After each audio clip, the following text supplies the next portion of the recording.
ते 85-86 ला ढोबळे सर ह्या मतदारसंघाचे आमदार झाले. अगदी सुरुवातीच्या काळातच म्हटलं तर गुंजेगाव पर्यंत कॅनल येऊन थांबला होता, उजनीचा उजवा कॅनल. मग तिथून पुढे शेतू बांधून आपल्या तालुक्यात कॅनल आणताना अनेक प्रकारच्या सरांना अडचणी आल्या.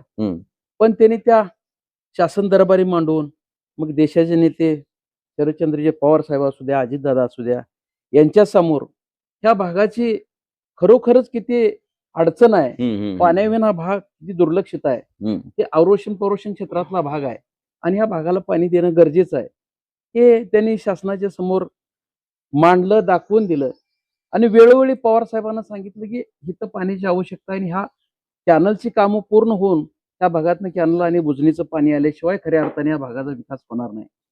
आणि मग ते काम हातात घेऊन सरांनी गुंजेगावच्या सेतूपासून ते खाली नंदूर फुलजंती पर्यंत ह्या कॅनलचं काम ह्या टोकापर्यंत नेऊन ह्या भागातल्या कॅनल माध्यमातून ह्या गावांना पाणी द्यायच्या भूमिकेची योजना जवळजवळ सर 20 वर्ष ह्या तालुक्याचे आमदार असताना हे काही एका टप्प्यात झालेलं काम नाही.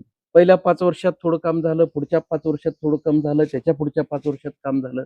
असं करत पैसे उपलब्ध करत करत करत करत हे खाली फुलजंती आणि नंदूर पर्यंत ह्या उजनीचं आणि हे त्याचे उपफाटे सगळे तयार करून त्या भागाला पाणी द्यायची व्यवस्था सरांच्या माध्यमातून त्या उजनीच्या कॅनलच्या माध्यमातून झाली.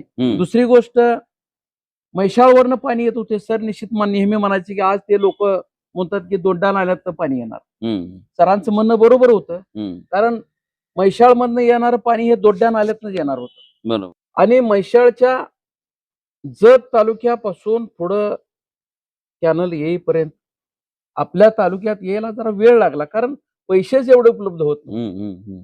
आणि असे पैसे उपलब्ध करून त्या म्हैसाळच्या योजनेतून आता ते काम भारतनानाने त्याला बराच प्रयत्न केला, त्या निधी उपलब्ध करून ते मग शेवटी आपल्या अंतिम टप्प्यात आपल्या तालुक्यात शेवटच्या टेलमध्ये म्हैसाळचं पाणी आपल्या तालुक्यात आलेलं आहे. प्रत्येक कुटुंबातला, सामान्य कुटुंबातला मुलगा शिकल्याशिवाय त्या कुटुंबाचं परिवर्तन होणार नाही आणि त्या कुटुंबाचं परिवर्तन झाल्याशिवाय भागाचं, गावाचं परिवर्तन होणार नाही. हे सरांच्या लक्षात आलं आणि मग सरांनी झपाटल्यासारखं अगदी पडळकर वाडीपासून मंगळवेढ्यापर्यंत त्या दक्षिण पश्चिम भागातल्या सगळ्या पट्ट्यात हायस्कूल, आश्रमशाळा, वसतिगृह, अनेक प्रकारच्या त्या शिक्षण संस्था उभ्या केल्या.